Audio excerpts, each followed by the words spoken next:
Welcome, everybody. Welcome back for number 25. That's Galaxy Radio episode 25. We have a wonderful guest. We have Alvaro from Opside.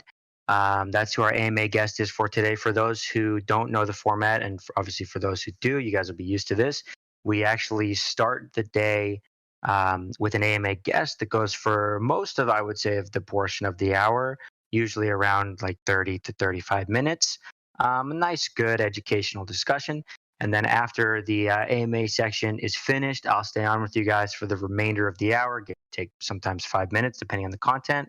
And we'll talk about a few things crypto related, some Galaxy updates, and just myself to you to community updates, etc. So that's the usual format for those that don't know it. For those that do know it, we're 25 episodes deep, so you got to know it by now. Before we begin on the AMA portion, guys, while we're going through these topics, obviously I'm learning, you're learning. Feel free to ask some questions in the chat. I'll do my best to get to as many as possible. That obviously for Alvaro to answer.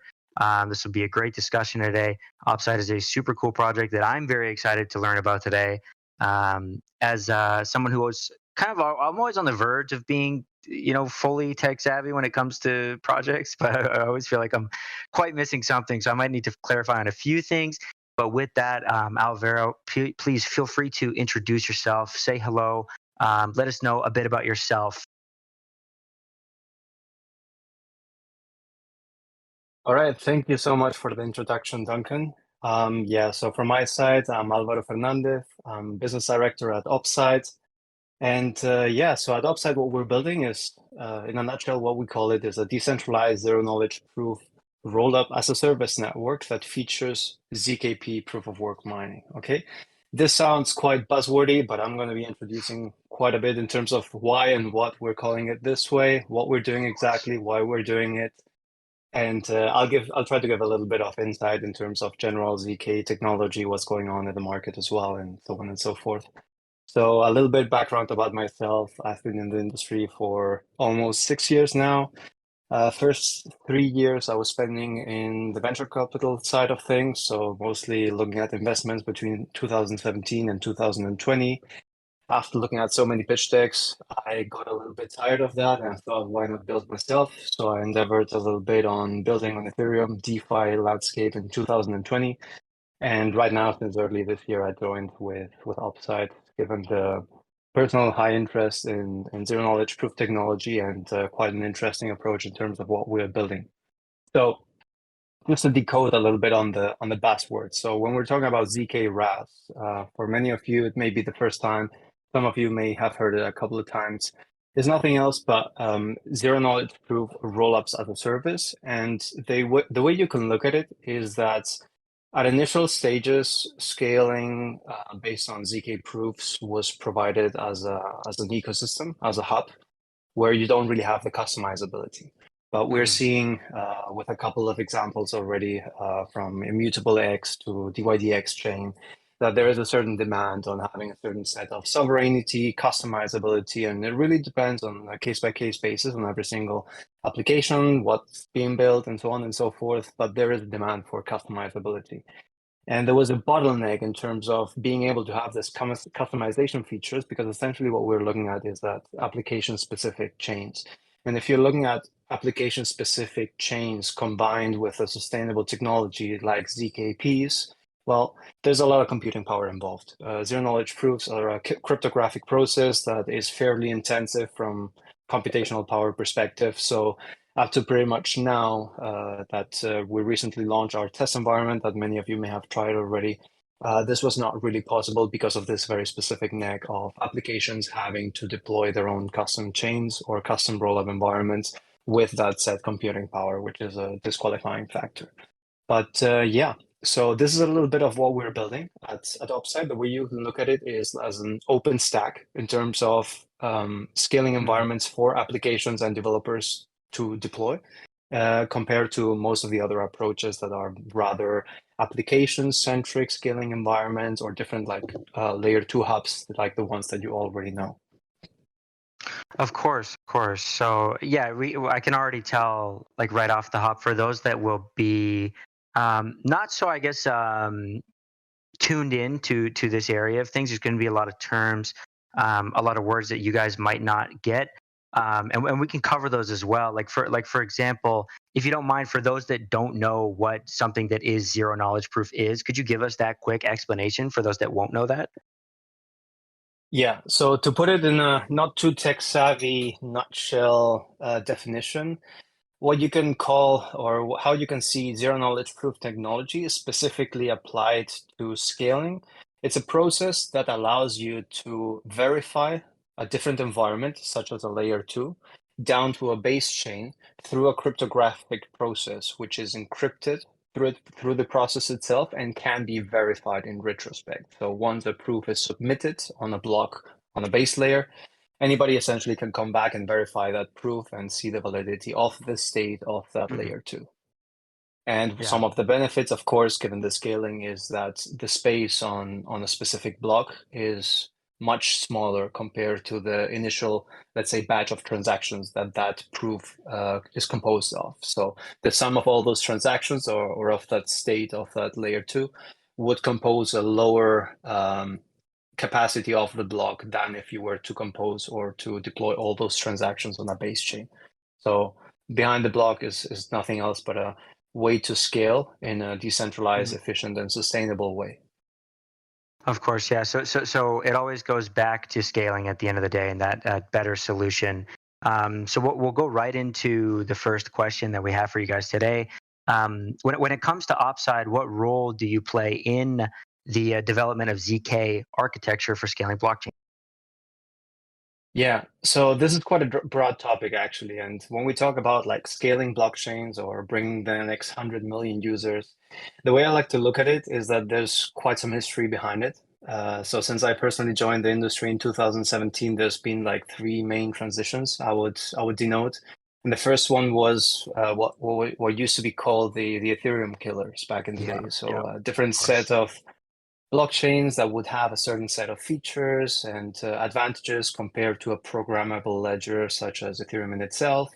And those benefits that were being offered were really chain specific, but the bottom line was that there was an underestimation in terms of attracting and forking that developer community that was so vibrant on the Ethereum ecosystem in itself. So Mhm. most of those different chains that were being deployed with, let's say, 2 times more scalability on a proof of work environment that Ethereum had at the time, or whatever it was failing towards being able to attract because the entry barriers and the onboarding, or so to say, the forking of that developer community within an existing ecosystem was completely underestimated in terms of just being able to attract them. I So completely this is agree. what brought us to the second stage, so to say, on the scaling narratives, which was alternative blockchains. So many of you may be familiar with applications or chains like Solana, Cosmos, Polkadot, BNB chain. All of these were mostly launched between like 2018, 2020. And by that time, it was pretty clear that just offering a better suite of tools than Ethereum, but being completely analog at the same time was not enough. So many of these were transitioning towards a very specific focus. Some of those chains were offering completely different environments, completely different languages, completely different consensus algorithms. Some of them were focusing in terms of the first steps that we saw with scaling, such as plasma technology or plasma bridges, sharding, and so on and so forth. But still, it was not quite right in terms of how feasible it was to scale and adopt that developer community. So once again, it was a little bit underestimating in terms of how you can attract that developer community from an existing vibrant ecosystem like Ethereum. So those, or at least most of those applications that we saw between 2018 2020, some of them migrated, some of them are deployed on multiple chains, but the core of that developer community, I believe, is the consensus, still relies within the Ethereum ecosystem. And this is what actually brought us to the third stage that I would catalog, which is a little bit more of the layer two architectures. And this was the first time where we saw a more feasible integration from a technological standpoint to be able to scale a base chain without having an Ethereum killer or competing ecosystems, but really just trying to tap into the security of a base layer and trying to scale upon that very specific chain. So we started seeing the emergence of layer twos from an optimistic standpoint, or optimistic rollups. Most of you should be familiar with Arbitrum, Optimism, Of but course. also the nascent times of like ZK technology, which is like different protocols from ZK Sync to like Scroll, Starknet, and so on and so forth. There's some slight differences on every single one. Every single scaling hub has its own advantages, specifically in terms of ZK technology. Some focus on a ZK SNARK technology, which is a very specific way of relaying those ZK proofs down to a base chain. Others, like Starknet, are focusing on a ZK Stark approach. So every single one has its very specific suite of tools and benefits, so to speak.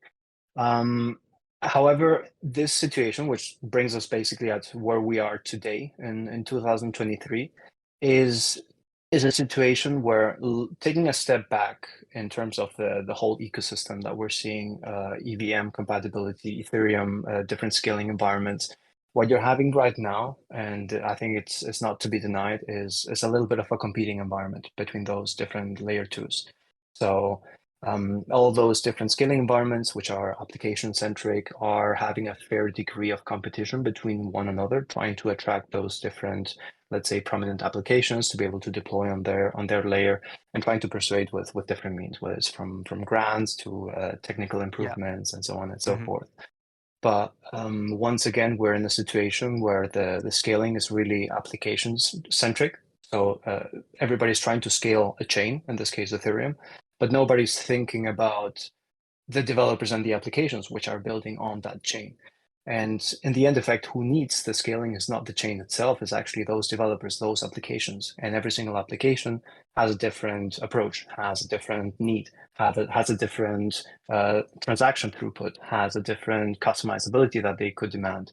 So we're not seeing quite yet that kind of customizability which is being offered. And some of the very notable examples was, for example, DYDX initially being deployed on Starknet, that eventually they got to have a customized chain for themselves, powered with the architecture from Starknet.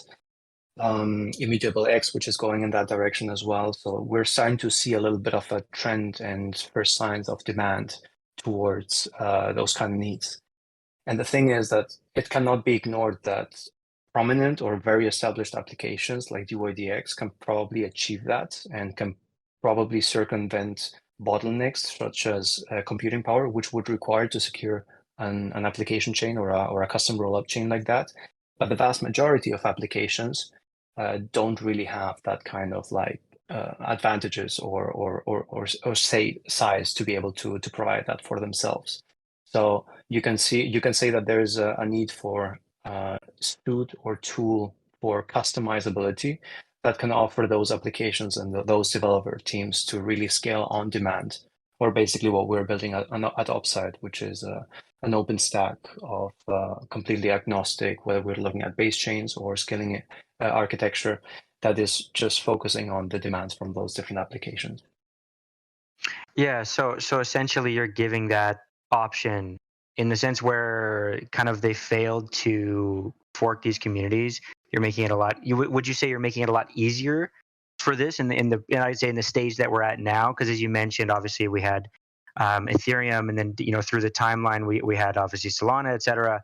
And obviously they did their thing, but I would say that it was more so like trying to fill like Ethereum shoes, I guess is a simple way to look at it.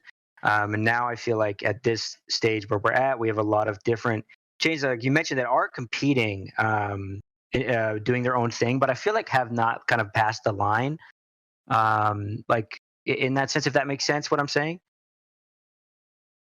Yeah, it does. So in terms of Solana, it's true that one of the low-hanging fruits from their side was to tap into some of the Yeah. existing developer community of Ethereum, but they did establish themselves quite well as a separate ecosystem with independent I do suite agree of with that. Yeah. developers and so on and so forth. So it really evolved into what you could see from a like more narrow perspective that are just like completely different ecosystems. And if we go at what we see with like layer twos, that was really the first step where you could see a potential branch of developer community from, let's say, Ethereum migrate towards a scaling environment without the need to leave the complete ecosystem. So that's quite feasible. The first step in terms of Okay. feasibility towards scaling. However, most of those ecosystems tend to be like application centric and don't offer customizability. So the next step, or the next logical step in terms of potential maturity of scaling environments, that would very specifically make sense for a lot of applications that are, let's say, chain agnostic or that have a very specific set of demands, is an environment where they can launch their own customized environment for scaling without leaving a specific ecosystem, but can have advantage of not having to compete with those different applications on a specific rollup, or being able to have a custom gas economy. So one of the low-hanging fruits that we were having during our testnet was really GameFi and SocialFi. Those applications really try to target a user base which is to use their product or game or social application, and it doesn't really have to be crypto native people. So anything which relies or goes towards a custom gas economy for an application chain, where instead of having a person which is not very familiar with crypto deal with, oh, I need to have Ethereum to pay for this transaction fee. And instead you could have a situation where they're earning, let's say, tokens from a game, and they can use those same tokens from the game to pay for gas fees. It would just gradually lower those entry barriers or those friction points for that potential user base. So it could potentially help on those applications to better tap into those users that they're trying to adopt as well. No, yeah, I like that a lot, giving them the option to kind of step outside without the stress there, and give them that customization. So in the sense that, Opside being the powerhouse for these different applications to, scale on demand at their own pace, what they want. In regards to, mentioning, different people competing, etc. When it comes to Opside itself, what would you say are the advantages? What makes you above the rest? What kind of makes Opside special, you would say, in comparison to other scaling solutions that are available? Yeah, so I'm first gonna answer this question with another question, because it Of quite course. often happens, but I'm gonna dive a little bit deeper. So No many worries. times we get the question of like, how does Upside compete against scaling environment XYZ? Sometimes comparing towards, let's say, Arbitrum, sometimes comparing to ZK Sync. Mhm. And there's a logical mistake in the sense that we don't try to be that one more hub which is plugged into a base chain and provide a certain suite of ways to scale. What we're trying to do is really take things from the bottom up, basically. And we want to have a completely open stack where when a developer team or when an application comes in, they can essentially choose how they want to deploy. Are they, let's say, chain agnostic and they're just looking for optimal scaling? We're launching our own Opside chain, which is not reinventing the wheel, and essentially a Ethereum PoS 2.0 consensus algorithm for the point of having the best possible data availability and high degrees of decentralization. So they could tap Mhm. into an ideal environment for like minimum fees on the scaling side of things. But if you're an application that are somehow tied to an environment like Ethereum or like Polygon or like Binance Smart Chain, the architecture that we have would allow you to directly deploy a custom rollup on top of any of those chains as well. So you could really tap into those different base chains. And this kind of reinforces what I was mentioning earlier in terms of that agnosticity, that those developer applications can really choose on demand how they want to scale and how they want to deploy. And the same goes towards the other side. So it's not a very specific framework for scaling that it's either offering, let's say, optimistic rollups or ZK SNARKs. This is also completely agnostic or customizable, where the applications themselves, based on the needs that they have, they could choose, let's say, okay, I'm interested in low latency, high throughput. I'm interested in higher degrees of security. I'm interested in this and that. So they could essentially integrate, and this is actually what we're doing, most of the existing architecture that you Mhm. can see in terms of scaling. So whether we're looking at ZK Sync or Scroll or StarkNet or Polygon ZK VM, those kind of frameworks for scaling environments can be plugged in for becoming the backbone for their custom environment. And this is what we're offering, so to say, today, but it's completely on open end from our side as well. So if tomorrow there's a new architecture for scaling that's quite interesting for a very specific suite of applications, we could plug that in, and those applications could select that in terms of a customization feature as well. So in terms of the agnosticity, this is really how you could look at it. And it's one of the unique advantages that really depending on what kind of application you are and what you're interested in, you can play around with this kind of stack in a very like customizable way. But on top of this, building any kind of custom rollup environment essentially grants you with a couple of very distinct advantages. And the first one is that since you are the owner of that or the deployer of that custom environment as an application, you could select the custom gas economy. And what we're talking about here is that those gas economies could be not settled in Ethereum or in BNB or in Matic, but it could settle in your own native application currency.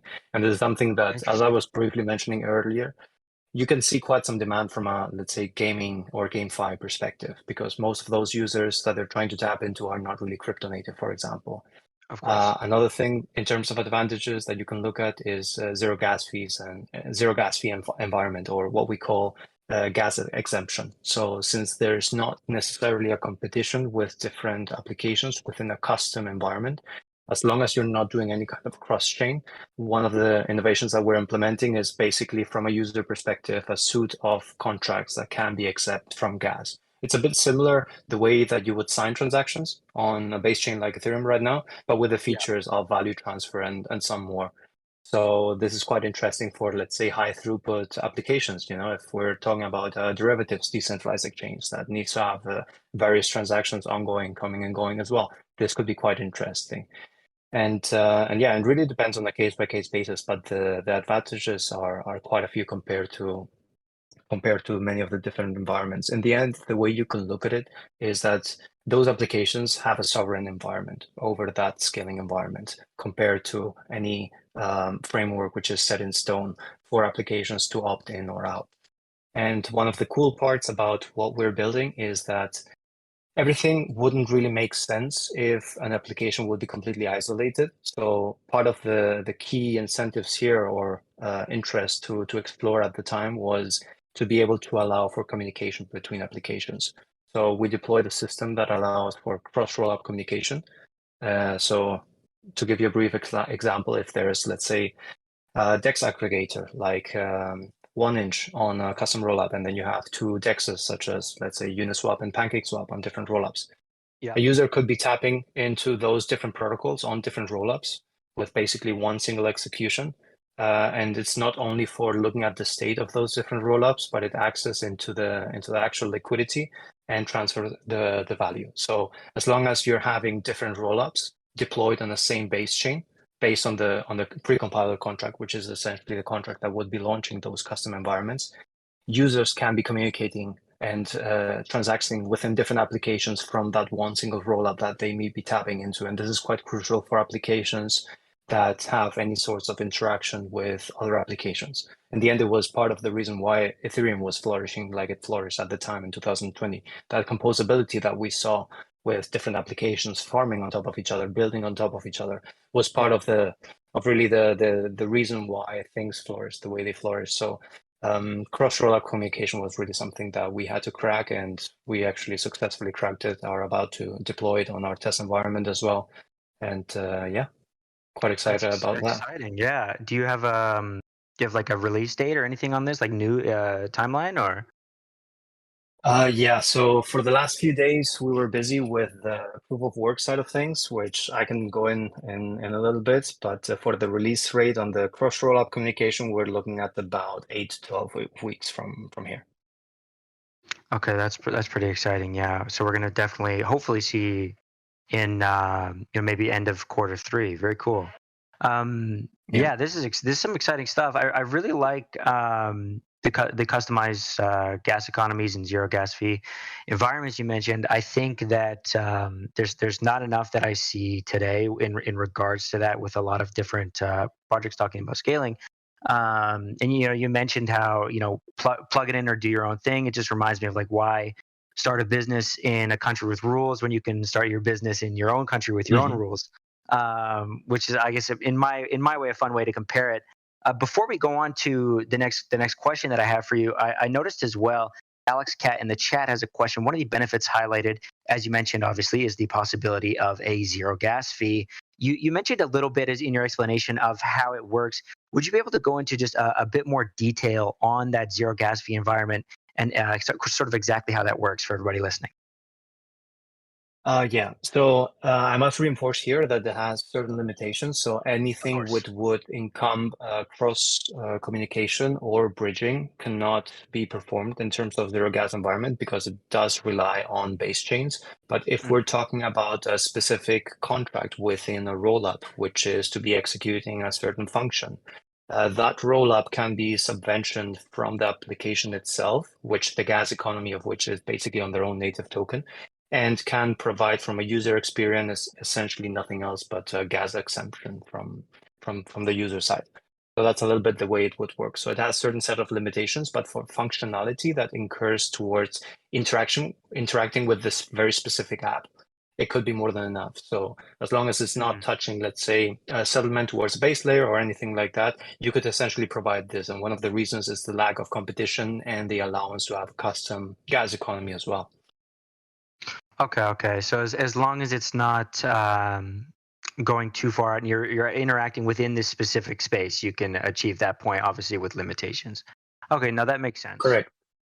Okay, So in a awesome. non-technical nutshell, the way you Yeah. can look at it is like extending a little bit on the functionality of how signatures work, which are basically gas exempt interactions as well. Oh, actually, yeah, that's a great point. Thank Yeah. you. Sorry. Yeah, that's a great way to explain it. I appreciate that. Thank you, Hmm. Alex, for the question as well. Yeah, Alex is one of our most frequent question askers, so I assume he's gonna probably have a few more. Actually, he actually asked a question earlier that's going to get us into our next section.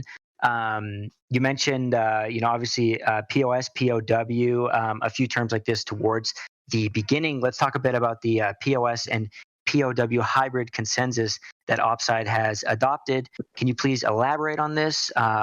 Give us the sort of details on why you decided to implement this, and just give a quick Yeah. explanation of obviously POS, POW for those that may be completely non-technical.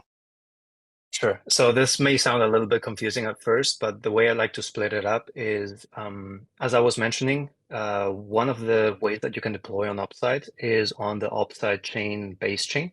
Specifically, if you're more of a, let's say, application agnostic, a chain agnostic application. And the reason behind it is that it's a chain which is really focused on having and providing that data availability, that low cost in terms of relaying ZK proofs to a base chain. So that base chain, the Opside chain, is based on proof of stake. And here, I think I was mentioning a little bit earlier, not reinventing the wheel. We just need this functionality. So what's the best way to create a base chain for data availability, which can be as decentralized as possible with low friction or entry barriers for validators? It's essentially by adopting the consensus model of the most robust chain in the space right now, which is Ethereum. So what we have adopted is that Ethereum proof of stake 2.0 consensus algorithm for those existing validators to be able to step in with virtually no entry barriers. So that's what it then comes in terms of proof of stake. You can see a little bit on our current testnet. So it's actually been doing amazingly for the last 3 weeks that we launched. Congrats. I believe we just surpassed today the 8,000 or are about to surpass 8,000 validators. So we're amazingly grateful for all the community that has been engaging at this level because it's really thrilling to see in terms of the early decentralization levels that can be achieved because that was one of our hopes in terms of the early days as well. Oh, So that's very exciting. if we look at the proof of work side of things, that's when it gets a little bit more tricky, okay? Without going too technical, one of the most common attack vectors for ZKP scaling environments is the prover. The prover is the function of an actor that does nothing else but look at that scaling environment. It looks at the state, it creates a zero knowledge proof, and it relays it down to a base layer. This is pretty much done in a centralized way until now with all the approaches that we have seen in the industry, and all those different architectures and developer teams have the idea of gradually decentralizing it. But the best that we have seen so far up to today was, I believe, ZK Sync. They have, for example, a non-profit company behind for providing the computing power for generating those proofs. And that's regardless still a central point of failure. So in order to be able to sustainably scale and very specifically to customize your own scaling environment, you need a robust set of provers that can relay the data or what's happening on a layer two Mhm. down to the base layer. And how can you do this? So my very specifically our tech team basically was looking at this for the past year when we were at the concept stage, and you have to look at the key metrics here, which is you have a cryptographic process, you want to decentralize it, and you require computing power. Does this sound familiar?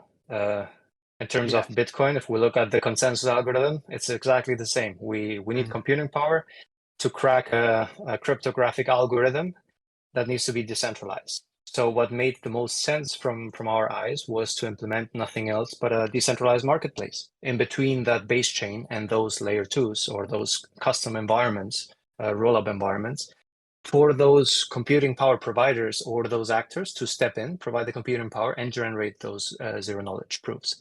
And the way that we would be incentivizing is also based on how you can see it in terms of the Bitcoin protocol with the proof of work. It's essentially incentivized at the protocol level. So the way you can look at this combination between proof of work and proof of stake is that the Opside chain, in terms of the base chain, is validated and blocks are being generated through proof of stake consensus that we're all familiar with Ethereum. They're incentivized at the protocol level for the block generation and validation. And on the other hand side, you also have protocol level incentives for those computing power providers, which essentially have to generate those zero knowledge proofs and relay them down to the base layer. So it combines a little bit of the best of both worlds in terms of consensus. And it comes at a quite good timing because recently, as we know, Ethereum transitioned from proof of work to proof of stake. So there's Yeah. quite a lot of idle computing power that is kind of looking in terms of where they could tap into for engaging in a proof of work environment, all those ASIC miners and everything that was engaging on the consensus in Ethereum. And so far, well, it's been, I think, close to 10 days from the launch of the decentralization of the prover. We officially became the first architecture that successfully decentralized this very specific attack vector. We're very proud of it, and I think we were up about 36 miners that are actively engaging right now Amazing. in 3 different customized rollups. So it's early days. It's really on a stress test situation, but Of for course. now, we're thrilled because it's working as expected, and we're just looking towards scaling it and eventually deploying on mainnet as well. No, yeah, of course, and even early, it's of course it's great to be excited regardless. Obviously, vigilant, of course. And no, that Mm. was a great explanation, by the way. You've done an amazing job so far of covering this for someone like myself, who's I do get a lot of stuff, but obviously I'm not the most technical person in the world. But you've done an incredible job so far of making great explanations and comparisons. So I very much appreciate that. Um, I mean, we yeah, could be talking for hours and tell you about the two-step submission of course. algorithm, the hashes and the proofs, but I think that was probably the best approach here. No, you did. It was a great approach.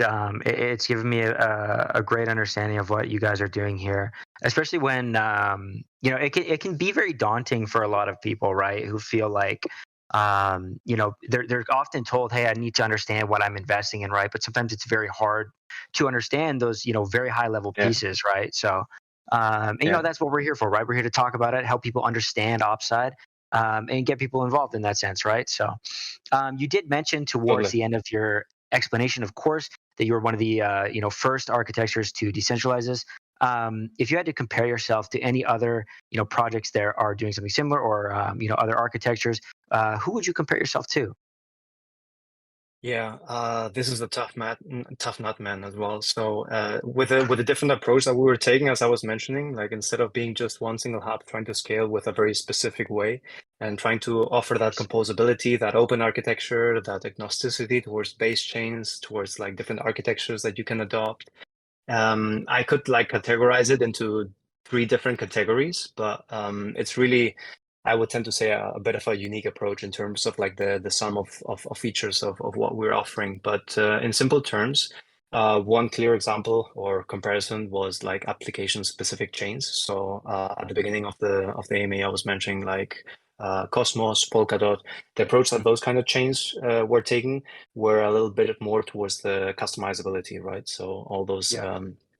applications could be deploying their own parachain, sidechain, or Yeah, IBC same with Polkadot. sovereign chain. Yeah. But those approaches, the way you can look at it, are completely different ecosystems. So you essentially eliminate the fact that you're scaling an existing environment that you can tap into, let's say, security of base layer like Ethereum. So it's completely separated from that. And on the other hand side, at least from the models that we were seeing, it was a rather expensive approach towards those applications to be able to, let's say, for example, get a parachain on Polkadot. Those um, auctions that were happening were quite exclusive Those if we were auctions to are look at it. insane. So Yeah. yeah. So they don't really leverage the security from like EVM environments like Ethereum, and they try to have their own like separate suite of like tools and features. But that would be one of the ways that you can look at it. Then if we look at overall ZK rollup, yeah, I think I kind of briefly mentioned like chain-centric or agnostic. So most of those environments tend to be trying to scale the chain and generally are not sovereign towards applications. So you can really almost see them as an independent ecosystem in itself. So they leverage security from the base layer, and they have a certain set of connectivity with let's say Ethereum. But if an application is building, let's say on Arbitrum or ZK Sync, they are part of that ecosystem, right? And what you're missing is that customizability, that sovereignty, and that like focus in terms of the potential benefits that on a case-by-case basis for those applications would be demanded, because it's not really a one-size-fits-all. So what I was kind of introducing earlier, it's really what you can see already. And then in terms of like more customizable solutions, so you're seeing a couple of approaches in terms of customizability or modular approaches. So Caldera and Celestia, we're trying to tap into that. Mostly what we're looking at is at optimistic rollups, like what Caldera was doing in terms of offering that customizability. They're not really having their own sovereign data availability layer, so they were leveraging Celestia. So it really depends on every single approach that's being taken, of course. But I would tend to say that I have yet to see any kind of like open stack that is trying to englobe from a developer-centric perspective and to offer that scaling customizable environment like we're doing at Opside. Yeah, no, of course, and you guys have been obviously hard at work. You now, I have a quick question. You mentioned towards the beginning when you started with Opside, but how long exactly has Opside been in development? Just for those listening. Yeah, so it's been a little bit over a year so far. Most of the time it was really R&D, so research and development of Mhm. the concept, the different features that I was mentioning, that cross-rollup communication, the customization, the innovation on the proof of work for the decentralization of the prover. And then towards early this year is when you were starting to see a little bit from tipping toes towards the test environment. Now was the big day in terms of launching a proper pre-alpha that I believe many of our current listeners may have been engaging with, given the Galxe campaign that we launched as well. Of So it course. was a good year of research and development, and then eventually starting to see some of the integration on all these features into testing. And it's an iterative process. So we're looking at 6 months of testnet environment, adding all the features that we've been looking at and trying out, and then eventually looking towards a mainnet launch early next year between Q1, Q2, depending, of course, on how things go, if any bottlenecks come up, if there's any kind of iterations that would need to be done. But that would be a bit of the timeline and the idea behind how we're doing what we're doing. No, it's very exciting. And the one thing, honestly, from my side, through your explanations, you can really tell that when it came to putting every piece together of this, the focus, etc., you very much took into account a lot of the, entire just broader ecosystem, right? And being able to make, those different comparisons, take these points from each place, to just kind of excel upside. You can very much tell in your explanations for sure. in the work that you guys are doing. That you just want to, sort of elevate everybody with this. So I very much like that. You can really feel the passion. So thank you for Yeah, that. and actually, the way I can look at it as well is that if you take a step back, many times, you have different development teams working in different solutions, Hmm. but at some points you can really take that step back, and in terms of trying to like compete within each other, you can eventually leverage what different architectures are building upon as well. And that's part of what we've done at Opside, right? So part of the architectures that you can utilize for the backbone of your custom rollups are not Yeah. developed from scratch from our side, but are based on existing frameworks that have been deployed by ZK Sync, by Mhm. Polygon ZK VM Hermes, by those different approaches that you have been seeing over these last 2 or 3 years of development in ZK-proof technology towards scaling.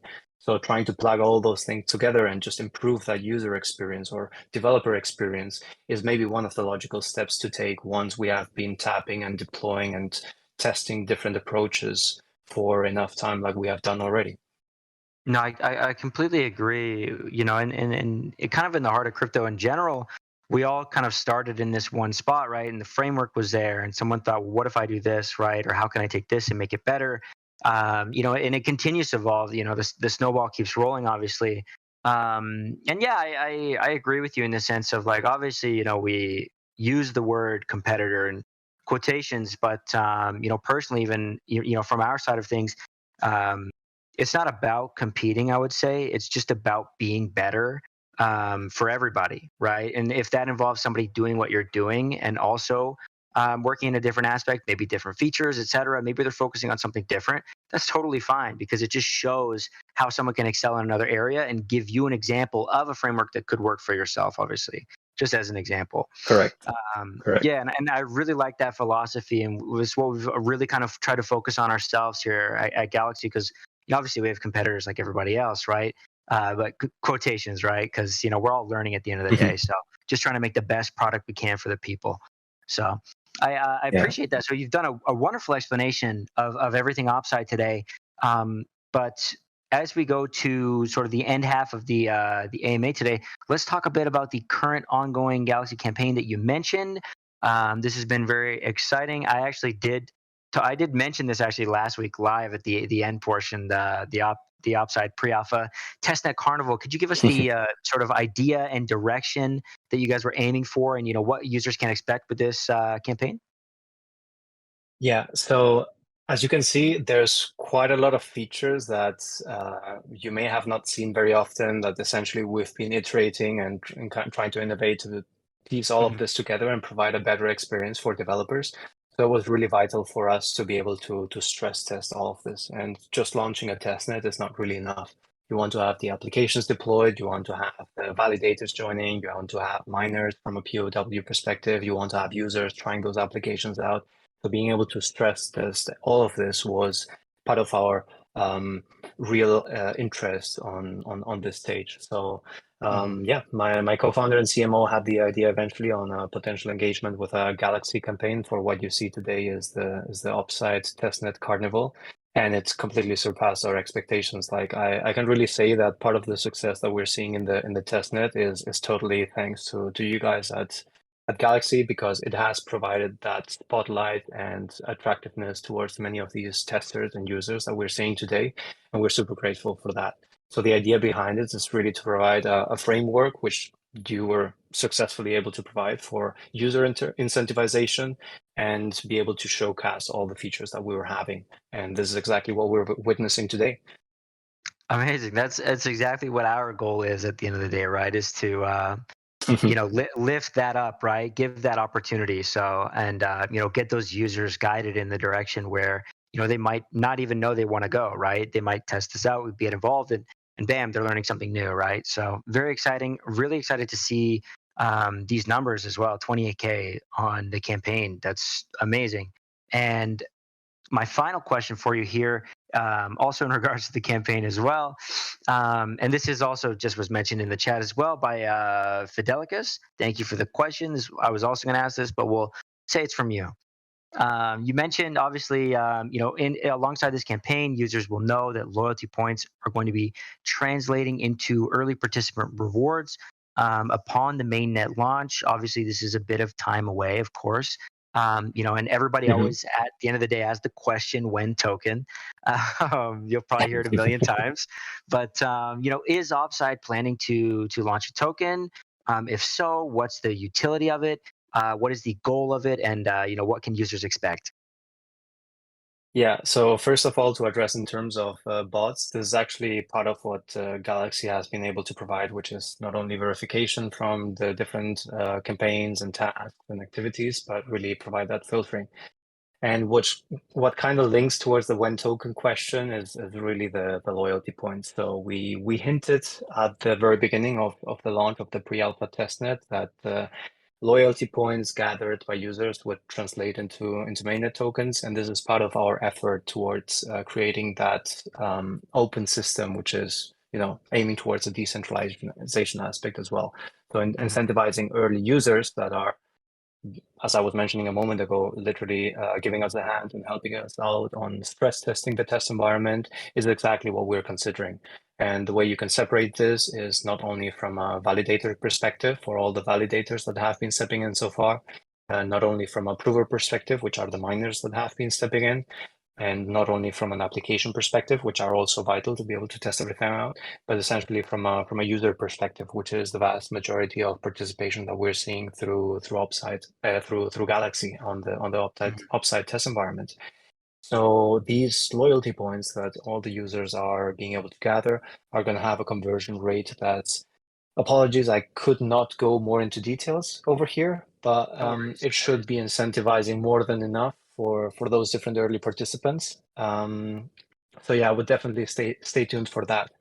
But let's say the sneaky alpha that I could share over here on the AMA, and if you kind of paid attention at the logic behind the architecture that we're building, since we're launching our own Opside chain for the very specific purpose of having a base chain that can allow for the optimal data availability and execution of those custom rollup environments, Of that base course. chain is going to require a token, just like you see ETH Interesting. on Ethereum. Okay, So cool. yeah, with that logic, you could deduct that there's going to have to be a token. We're not only a Yeah, scaling of environment, course. we also Yeah. have a sovereign base chain. So the IDE token is going to be at its core, and it has quite a few interesting utilities. If we look from a validation perspective, miners that are going to have to stake for participating on the generation of zero knowledge proofs, the different rollup slots that want to be rented out or pledged for Mhm. from the applications require some stake of ID as well. So yeah, if you kind of paid attention at how our architecture works, you can really detect that there's a need for a token. And when we mean mainnet launch, we also are talking about token launch. We Of don't have course. the option to, let's say, we're going to launch mainnet without a token because that base chain does require IDE. Yeah. So yeah. Very exciting. And so, yeah, guys, pay close attention to what's going on here and the wording, etc. Of course. Yeah, no worries on the obviously the conversion question. Totally fine. You guys will have to wait for that. Be patient, everybody. Just obviously stay tuned with Yeah. everything going on with Opside. Pay attention to Twitter. Join the Maybe Discord. Sorry, go ahead. Maybe just mention as well. So it's an iterative process in the end. So right now it's Mhm. a lot of focus on the test environment, but from a token economy and side of things, we're also picking and polishing as we go. So we've been releasing some bits and pieces of information across our media channels and publications. But yeah, we're in process of Of course. basically releasing more as we move forward in terms of that token economy and everything. But the idea behind it is really to have a quite big stake, which is going towards foundation slash treasury, which is towards an Opside DAO or a decentralization process. And another big stake, which is essentially going towards not only early contributors and participants, but to all those like community members that have helped bring Opside to where we are today. And one Very big exciting. stake or one big part of that is really the test environment. Amazing. No, I like the angle. We also do a lot of DAO work as well, and we have our community treasury, and we've have few proposal pass recently. So very exciting stuff. Looking forward to seeing Awesome. that come from you guys as well. It's really exciting when you get to see from like the team side, working on the team, and then seeing like the community pass proposals. It's super fun. It kind of feels like you're child walking, is a great way to put it. But thank you so much for coming on today. We're going to end out the AMA section here. You did an amazing job explaining something very technical for a lot of people. Everybody show some love for Alvaro from Opside. Thank you so much for coming on. Guys, all the links are in the chat for Opside. And before you head out, guys, just remember I'm going to stay on for the next 5 minutes. But before you head out, do you have any final words for everybody listening? Yeah, from my side, I just wanted to say I'm really thrilled to see all the engagement that we were having today, surpassing 1,500 participants. So yeah, if anything remained unclear, just hop into our typical social Twitter, Discord, and so on. We're very happy to accommodate you to try and answer any questions. But overall, really thrilled to be here. Very appreciative towards everything that you guys have done at Galxe towards being able to leverage the test environment as well. And I hope this just managed to clarify a couple of questions for everybody. So thank you so much. No, of course. You did an amazing job. You clarified a lot for myself and I believe many others. Appreciate that greatly. You've done an awesome job selling me Opside. So I'll be paying close attention. Thank you so much. I appreciate it, Alvaro. And I hope you have a great rest of your day. Feel free to head out for the day. I'm going to be staying on with them for like a bit, like 4 more minutes. So Awesome. Thanks, Duncan. Have a great thank one, you so everyone. much. Take care. You as well. Okay, guys. We have 4 minutes left. So when we have I'd say more technical discussions, obviously the AMA portion goes a bit longer. With something like Opside, there is a lot to it. And I very much appreciate Alvaro for going into these, awesome explanations, explaining everything. He did a wonderful job. It can be daunting. It's a lot of information to take, but say the way he explained each piece, quarter by quarter, very much helped me understand completely.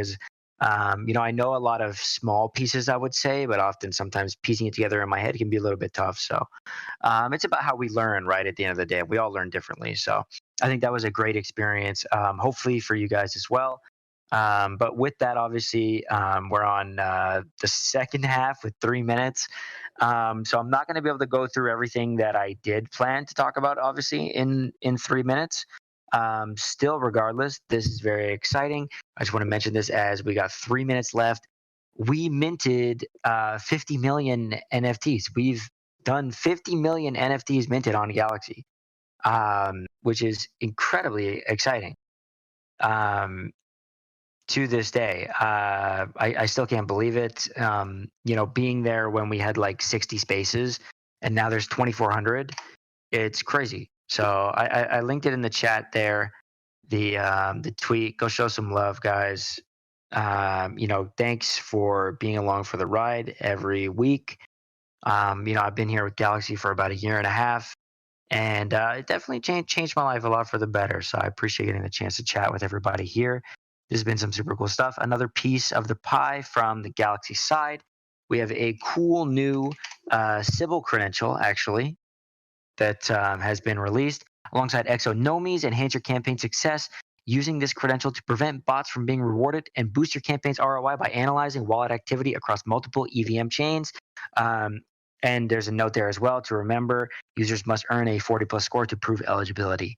So yeah, go check that out. Give that a read. That's from some very cool stuff. Anything that stops bots is a big win in my book. So 100%. Very exciting stuff. Next, I just want to share this. This is some cool, and I'm going to share a couple links here. 1 second, guys. I'm going to try and slide in as much information I can share with you guys as possible. So we have a few links here. Our founder, co-founder, Charles Wayne. We have Harry, obviously, and Charles. Charles was on an episode of Overpriced JPEGs. Very cool stuff. Please give it a listen. It's some super cool stuff. I love listening to Charles talk. And obviously they hint at a little bit of alpha as well. So go give that episode a listen. Show some love and retweet the Overpriced JPEGs episode.